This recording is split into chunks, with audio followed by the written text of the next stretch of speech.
Pertama, pengertian manajemen pemasaran. Menurut para ahli, yaitu pertama, Buchari Alma mengungkapkan bahwa manajemen pemasaran adalah kegiatan merencanakan, mengarahkan, dan mengevaluasi seluruh aktivitas pemasaran produk perusahaan. Biasanya, manajemen ini dijalankan oleh unit kerja di bagian marketing. Yang kedua, menurut Philip Kotler, ia mengungkapkan bahwa manajemen pemasaran adalah kegiatan menganalisis planning yang terkait aktualisasi dan pengendalian program yang sudah terencana untuk menghasilkan pertukaran yang baik di dalam suatu cukup pasar yang sudah ditargetkan. Tujuannya tidak lain tidak bukan adalah mendapatkan keuntungan atau laba. Menurut manajemen pemasaran melibatkan pertama, pengaturan, tujuan, dan sasaran pemasaran. Kedua, pengembangan rencana pemasaran. Ketiga, mengatur fungsi pemasaran. Keempat, menerapkan rencana pemasaran ke dalam tindakan. Kelima, mengontrol program pemasaran. Secara umum, manajemen pemasaran adalah ilmu sekaligus seni. Mereka yang dapat berbagai konsep dan praktik dalam pemasaran, komunikasi, dan keterampilan analisis dan kemampuan untuk mempertahankan hubungan yang efektif dengan pelanggan yang akan memungkinkan mereka untuk merencanakan dan melaksanakan rencana pasar. Selanjutnya ada praktik berkelanjutan di bidang promosi penjualan, iklan, dan lain-lain. Akan memungkinkan mereka untuk menjadi seorang seniman. Dalam aspek ilmiah dan artistik, pemasaran akan saling mempengaruhi yang mengarahkan mereka ke generasi baru manajer pemasaran. Ada branding, adalah pencitraan agar suatu produk dapat menarik dan melekat di benak konsumen. Bisa dibilang bahwa branding adalah sebagai bentuk komunikasi perusahaan kepada konsumen yang menjadi sasaran.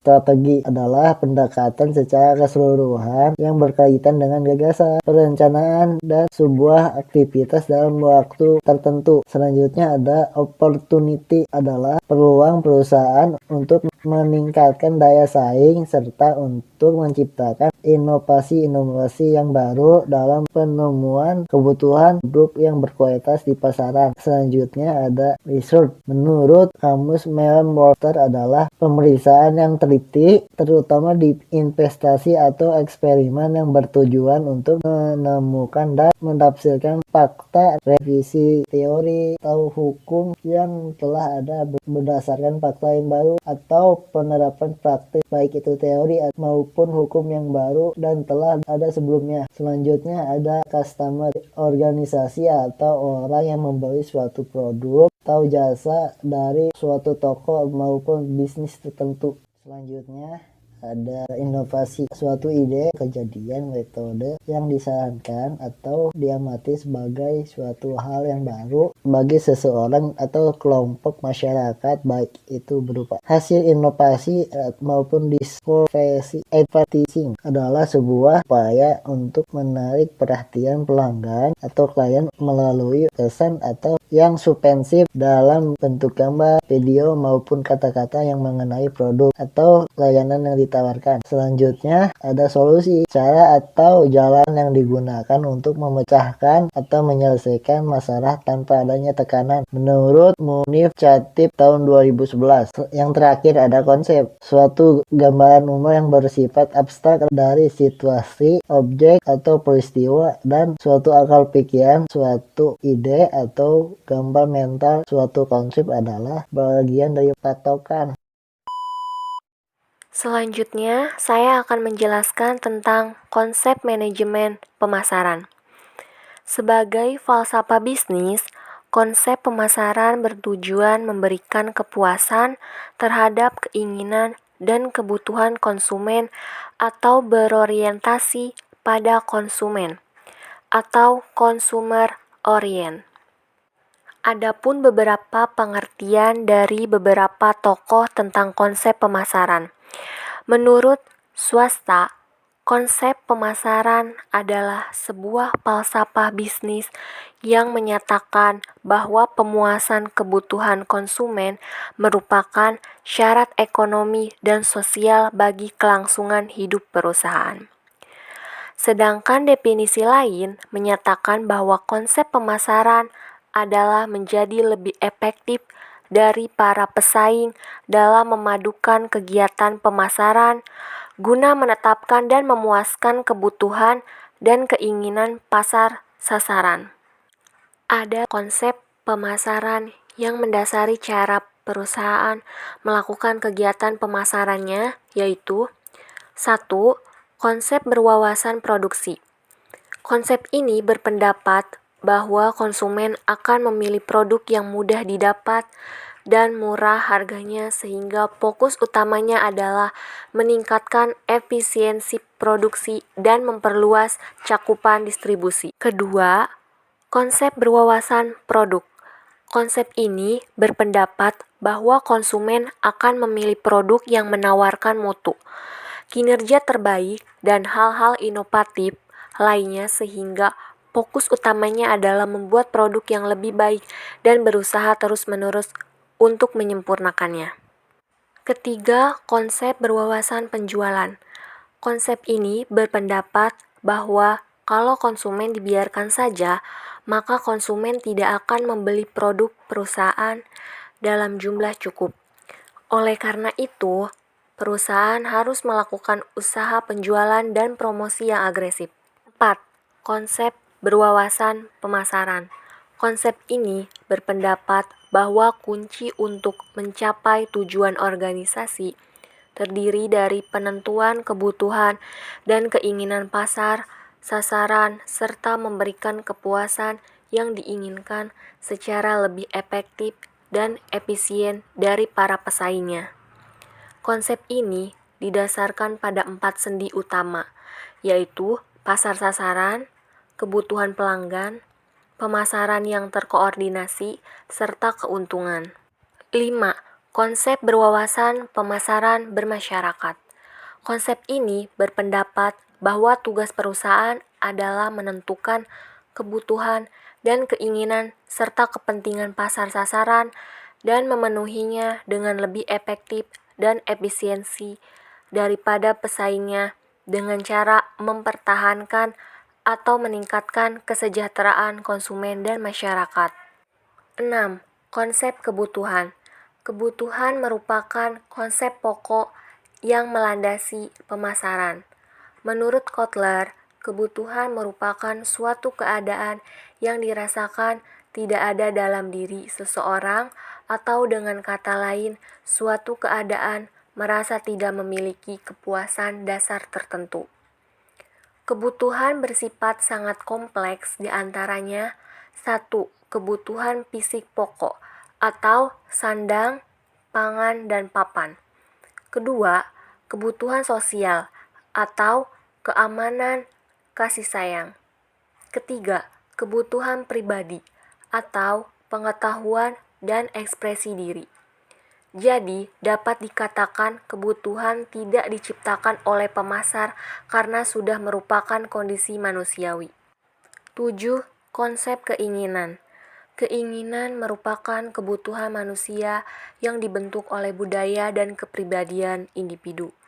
Dengan berkembangnya masyarakat, menyebabkan makin meluasnya keinginan masyarakat, karena masyarakat dihadapkan pada objek yang semakin melimpah atau barang dan jasa yang membangkitkan minat serta hasrat mereka. 8. Konsep permintaan. Manusia mempunyai keinginan yang hampir tidak terbatas, namun sumber daya mereka terbatas. Jadi, kita memilih produk yang menghasilkan kepuasan tertinggi sesuai jumlah uang yang ada. Keinginan konsumen berubah menjadi permintaan serta didukung oleh daya beli. Di sini konsumen melihat produk berdasarkan unsur manfaat sesuai dengan kondisi keuangan mereka.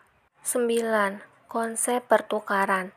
Pertukaran adalah tindakan untuk memperoleh suatu objek yang diinginkan dari seseorang dengan menawarkan sesuatu sebagai gantinya.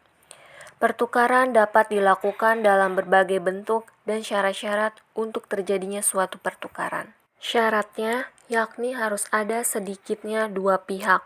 Masing-masing pihak harus mempunyai sesuatu yang bernilai bagi pihak lainnya. Masing-masing pihak bebas untuk menerima atau menolak tawaran pihak lainnya, dan masing-masing pihak harus mampu berkomunikasi. Jadi, pertukaran dapat dikatakan menjadi nadi kegiatan pemasaran. 10. Konsep transaksi. Transaksi adalah perdagangan nilai antara dua pihak. Ada transaksi yang menggunakan uang dan ada yang tidak melibatkan uang atau sistem barter. Dalam transaksi ini, proses komunikasi dapat dipahami yang mana pemasar atau produsen merupakan komunikatornya dan komunikannya adalah konsumen. Produk menjadi pesannya. Komunikasi pemasaran adalah medianya. Feedbacknya adalah perilaku pembelian ulang atau loyalitas produk atau sistem keluhan konsumen. Sedangkan noise terdiri dari produk yang cacat, kadaluarsa, serta sulit didapat atau terlambat sampai. Yang terakhir, 11 ada konsep pasar. Pasar adalah himpunan pembeli nyata dan pembeli potensial atas suatu produk. Menurut Philip Kotler, pasar adalah seluruh konsumen, langganan potensial yang mempunyai kebutuhan dan keinginan tertentu yang ingin dan mampu dipenuhi dengan pertukaran sehingga dapat memuaskan kebutuhan dan keinginan tertentu. Apakah teman-teman tahu apa saja tujuan dari manajemen pemasaran? Tujuan manajemen pemasaran pada dasarnya tujuan bisnis adalah untuk mencapai profit melalui mekanisme sejumlah fungsi. 3 fungsi pokok bisnis adalah finance, operation, dan marketing. Sekalipun pada seksi ini pemahaman hanya difokuskan pada marketing saja, namun harus disadari bahwa fungsi marketing bukanlah fungsi yang berdiri sendiri, tetapi fungsi yang terkait dengan fungsi yang lain. Tujuan utama fungsi marketing di dalam bisnis adalah meningkatkan penjualan. Adapun tujuan lainnya yaitu yang pertama, menciptakan permintaan atau demand. Tujuan pertama manajemen pemasaran adalah untuk menciptakan permintaan melalui berbagai cara. Membuat cara terencana untuk mengetahui preferensi dan selera konsumen terhadap barang atau jasa yang diproduksi untuk memenuhi kebutuhan pelanggan. Yang kedua, kepuasan pelanggan. Manajer pemasaran harus mempelajari permintaan pelanggan sebelum menawarkan barang atau jasa apapun kepada mereka. Yang perlu dipelajari adalah bahwa menjual barang atau jasa tidak sepenting kepuasan pelanggan yang didapatkan. Pemasaran modern berorientasi pada pelanggan dimulai dan diakhiri dengan pelanggan. Yang ketiga, pangsa pasar atau market share. Setiap bisnis bertujuan untuk meningkatkan pangsa pasarnya, yaitu rasio penjualannya terhadap total penjualan dalam perekonomian. Misalnya, Pepsi dan Coke saling bersaing untuk meningkatkan pangsa pasar mereka. Untuk ini, mereka telah mengadopsi iklan inovatif, pengemasan inovatif, kegiatan promosi penjualan, dan lain-lain. Yang keempat, peningkatan keuntungan. Departemen pemasaran adalah satu-satunya departemen yang menghasilkan pendapatan untuk bisnis. Keuntungan yang cukup harus diperoleh sebagai hasil dari perusahaan produk yang ingin memuaskan. Jika perusahaan tidak menghasilkan laba, maka tidak akan mampu bertahan. Selain itu, laba juga diperlukan untuk pertumbuhan dan diverifikasi perusahaan. Yang kelima, pencitraan produk yang baik di mata publik.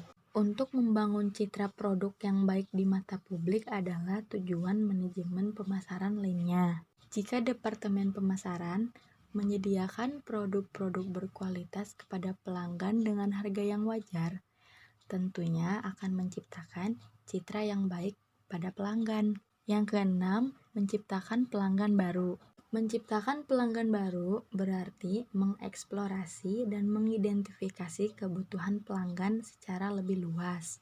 Jika suatu perusahaan ingin berkembang dan bertahan dalam bisnis, menciptakan pelanggan baru adalah hal yang sangat krusial.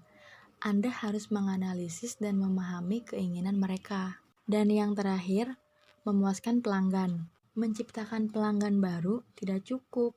Bisnis harus mengembangkan dan mendistribusikan produk dan layanan yang memenuhi ekspektasi pelanggan untuk memberikan kepuasan mereka.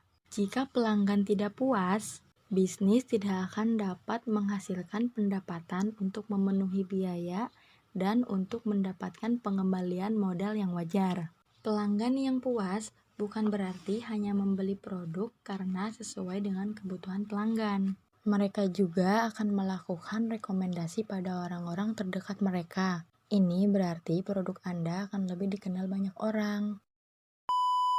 Di sini, saya akan menjelaskan tentang fungsi manajemen pemasaran.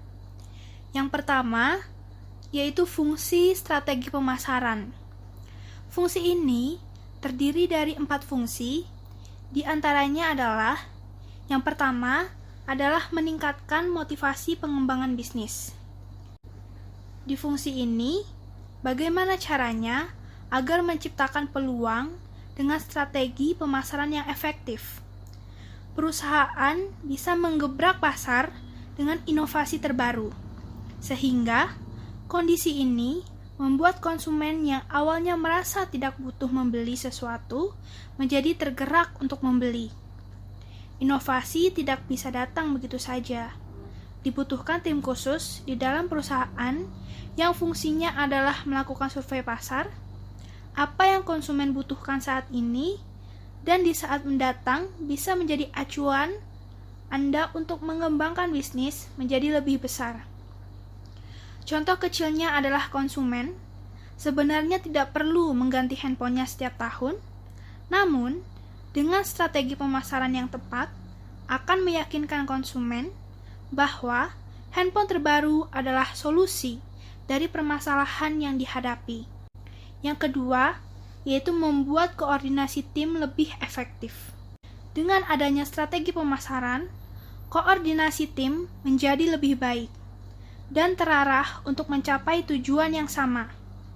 Fungsi strategi pemasaran di sini adalah sebagai alat untuk mengatur arah setiap divisi agar mampu bekerja sama mencapai tujuan perusahaan. Misalnya, jika ada permintaan konsumen yang tinggi, strategi pemasaran mampu membuat koordinasi antara divisi produksi dan divisi pemasaran. Tujuannya adalah agar konsumen dapat dilayani dengan baik. Yang ketiga, yaitu merumuskan tujuan perusahaan. Tanpa tujuan yang jelas, perusahaan tidak akan berkembang.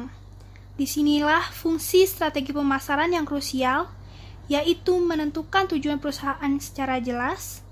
Strategi pemasaran tidak hanya dipakai untuk alat mencapai tujuan, namun juga merumuskan tujuan itu sendiri, baik tujuan jangka pendek maupun jangka panjang. Yang keempat, yaitu mengawasi kegiatan pemasaran. Untuk meningkatkan kualitas kegiatan pemasaran perusahaan, dibutuhkan pengawasan yang efektif. Pengawasan di sini artinya adalah perhatian yang jelas, sehingga potensi dari setiap anggota bisa terdeteksi dan digunakan untuk mendukung perusahaan mencapai tujuan. Fungsi strategi pemasaran harus mampu melihat potensi dari setiap anggotanya untuk menambah semangat. Perusahaan dapat menerapkan konsep reward untuk mereka yang mampu mencapai target penjualan. Yang kedua adalah fungsi opportunity. Faktor peluang adalah berbagai situasi lingkungan yang menguntungkan bagi suatu satuan bisnis. Yang dimaksud dengan berbagai situasi tersebut antara lain, yang pertama, kecenderungan penting yang terjadi di kalangan pengguna produk. Yang kedua, identifikasi suatu segmen pasar yang belum mendapat perhatian. Yang ketiga adalah perubahan dalam kondisi persaingan. Yang keempat adalah perubahan dalam peraturan perundang-undangan yang membuka berbagai kesempatan baru dalam kegiatan berusaha. Yang kelima adalah hubungan dengan para pembeli yang akrab. Yang keenam adalah hubungan dengan pemasok yang harmonis. Yang ketiga adalah fungsi research. Yang pertama yaitu evaluating. Riset-riset yang masuk kategori ini biasanya digunakan untuk mengevaluasi program-program pemasaran yang telah dilakukan sebelumnya. Misalnya, sebuah perusahaan ingin melakukan dampak program komunikasi dan promosi yang telah dilakukan terhadap kenaikan atau penurunan popularitas merek-mereknya. Termasuk di dalamnya adalah ketika pemasar ingin mereview positioning brand dibandingkan dengan pesaing-pesaingnya termasuk dalam kategori ini. Riset kepuasan pelanggan juga masuk dalam kategori ini, terutama bagi perusahaan-perusahaan yang nuansa jasanya sangat kental, seperti perbankan, hotel, dan telekomunikasi. Mereka secara berkala melakukan survei ini untuk memantau tingkat kepuasan pelanggannya. Sekaligus juga mereka ingin mendapatkan masukan apa saja faktor-faktor mampu meningkatkan kepuasan pelanggannya secara signifikan. Yang kedua, ada understanding. Memahami konsumen adalah salah satu insight penting bagi perusahaan. Seberapa sukses perusahaan ditentukan oleh seberapa dalam perusahaan memahami konsumennya. Karena itu, yang masuk dalam kategori riset ini adalah tentang riset tentang potret, kebiasaan dan perilaku konsumen, atau riset-riset tentang harapan dan kebutuhan konsumen. Yang ketiga, yaitu predicting. Predicting ini paling susah dan beresiko tinggi karena unsur ketidakpastiannya paling tinggi. Dengan menggunakan riset pemasaran, seorang pemasar akan terbantu untuk diyakinkan dalam menjawab pertanyaan apakah produk barunya dapat diterima oleh konsumen, atau apakah pasar baru yang akan dimasuki memiliki potensi yang menjanjikan. Meski ada catatan karena bersifat prediksi, maka angka yang dihasilkan dari riset kategori ini tingkat akurasinya lebih kecil dibanding dengan dua kategori riset sebelumnya. Yang keempat adalah fungsi Customer Relation Management. Sebuah sistem Customer Relation Management harus bisa menjalankan fungsi. Yang pertama adalah mengidentifikasi faktor-faktor yang penting bagi pelanggan. Yang kedua, yaitu mengusung falsafah Customer Oriented atau Customer Centric. Yang ketiga adalah menyediakan dukungan pelanggan yang sempurna. Yang keempat adalah menangani keluhan atau komplain pelanggan. Yang kelima adalah mencatat dan mengikuti semua aspek dalam penjualan. Yang kelima adalah fungsi innovate. Pemilik usaha dituntut untuk selalu melakukan inovasi pada produk-produknya.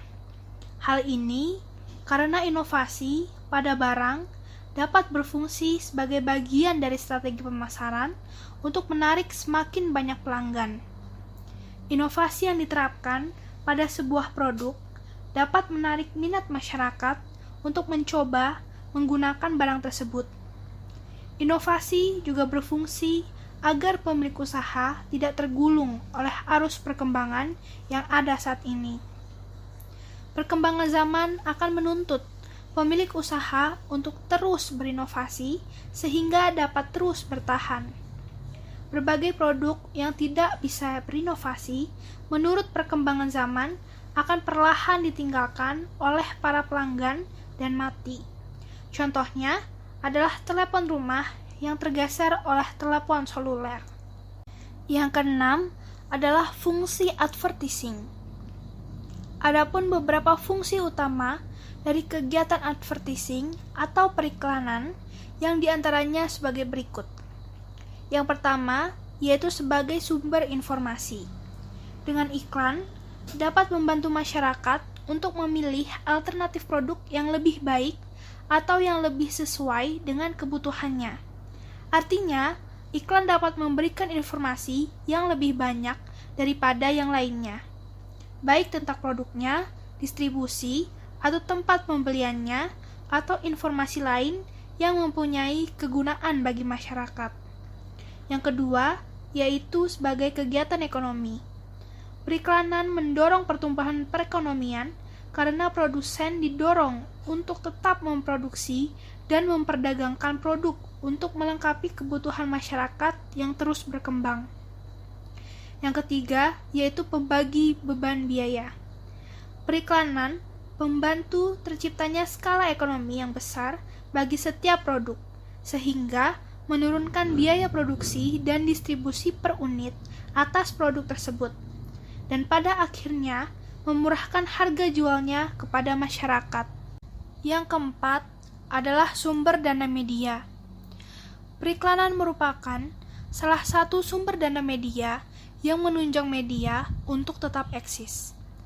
Munculnya banyak media membuat persaingan semakin ketat. Yang kelima, yaitu identitas produsen. Melalui kegiatan periklanan, masyarakat akan mengetahui produsen. Ada perusahaan yang dalam iklannya menonjolkan perusahaannya. Yang keenam adalah sarana kontrol. Melalui kegiatan periklanan, masyarakat dapat membedakan produk-produk sah dengan tiruan. Yang ketujuh adalah fungsi solution. Terdapat beberapa fungsi dasar dari sebuah pemasaran digital, yaitu yang pertama adalah personalisasi konsumen. Perbedaan pemasaran digital dengan konvensional adalah kemampuan untuk melakukan personalisasi pada konsumen. Integrasi digital memungkinkan perusahaan untuk mengumpulkan dan mencatat berbagai data penting terkait konsumen. Berdasarkan ini, perusahaan kemudian mampu membentuk layanan yang sifatnya lebih personal atau lebih intim. Imbalannya adalah penciptaan hubungan yang lebih dekat dengan pelanggan, sehingga memunculkan kesetiaan pada produk dan jasa. Yang kedua adalah pelayanan konsumen. Fungsi ini merupakan salah satu yang paling dirasakan oleh konsumen.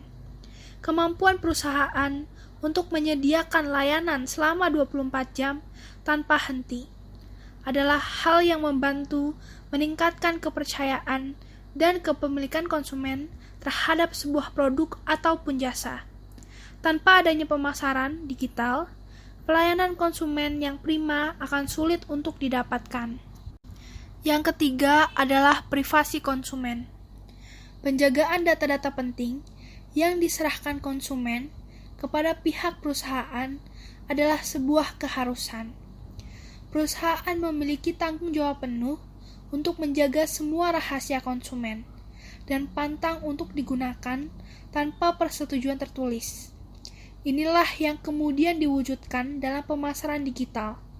Semua layanan yang diakses oleh konsumen disertai dengan himbauan privasi data dalam rangka meminta atensi konsumen. Yang keempat adalah promosi. Fungsi ini merupakan salah satu yang paling terkenal dari pemasaran digital. Rasanya promosi dengan menggunakan bantuan gadget dan sarana internet ini tidak memiliki celah, sebab dapat membantu perusahaan dalam memaksimalkan jangkauan promosi dengan menyasar konsumen dengan klasifikasi yang tepat. Yang kedelapan adalah fungsi konsep, yaitu menciptakan, mengkomunikasikan, dan menyerahkan nilai yang bertujuan untuk memahami kebutuhan dan keinginan konsumen akan produk dan jasa, sehingga tercipta hubungan pelanggan yang menghasilkan penjualan. Yang kesembilan adalah fungsi branding. Yang pertama adalah sebagai pembeda, yaitu produk yang sudah memiliki brand kuat akan mudah dibedakan dengan brand merek lain. Yang kedua yaitu promosi dan daya tarik. Produk yang punya brand kuat menjadi daya tarik konsumen dan akan lebih mudah dipromosikan kepada masyarakat luas. Yang ketiga adalah membangun citra, keyakinan, dan jaminan kualitas dan prestise. Fungsi branding adalah untuk membentuk citra sebuah merek sehingga membuat sebuah produk mudah diingat oleh orang lain. Yang keempat adalah pengendali pasar. Brand yang kuat akan lebih mudah mengendalikan pasar karena masyarakat telah mengenal, percaya, dan mengingat brand tersebut.